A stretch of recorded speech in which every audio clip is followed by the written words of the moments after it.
Where do you target on the lanes? Do you look at the arrows? Do you look at the dots? Do you look at the pins? Do you look at something else?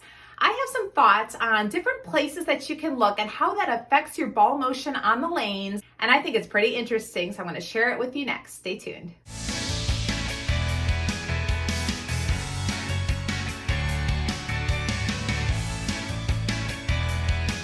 I typically teach looking at the arrows, and that's where I like to look most of the time. But recently I started to play around with looking a little bit closer at the dots. You know, the arrows are about 15 feet down the lane, which is a great place to look, I think, but the dots are a little bit closer. And I know a lot of people who do look at the dots, and what I found is that when you're looking at the dots, it helps you to get out of the ball a little faster. It helps you to thumb to clear the ball a little faster, and it helps with the revs. I'm not exactly sure why. It's a little bit closer to you. The dots are about 7.5 feet away from the foul line roughly.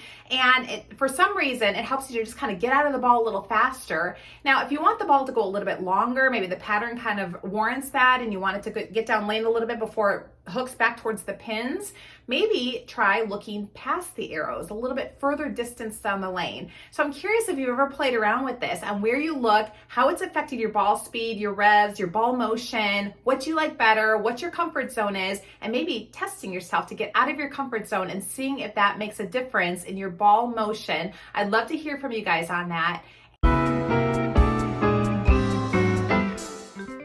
So this first shot, I'm throwing my typical shot looking at the arrows. This is where I'm most comfortable looking. And you can see how the ball hooks in just fine, but the ball comes up just a little bit light, which results in a light mixer for a strike.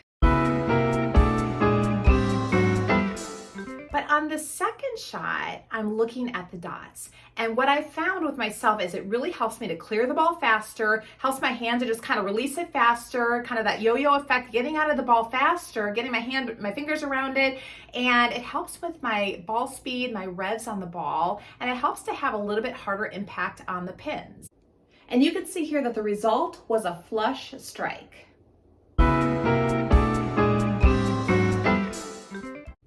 And for this shot, I'm looking beyond the arrows about 2 to 3 feet. And what I found is this helps me to go a little bit longer. For some oil patterns, you might want to go a little bit longer and you might want to play around with that.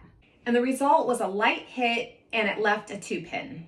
So that's what I wanted to share with you guys today. I think it's really fascinating how where we look on the lanes really impacts our ball motion. I would love to hear from you on where you look on the lanes, how this is impacted, if you've tried to change and look at different places on the lanes and what that's done for your ball motion and for the reaction with the pins. If you got something from this video, I'd appreciate you liking the video. And as always, if you haven't already subscribed, I would appreciate you subscribing to the channel so you don't miss more bowling tips and videos like that. And you can hit that bell icon so it'll notify you every time that I drop a new video. Thanks for watching, everyone. See you next time.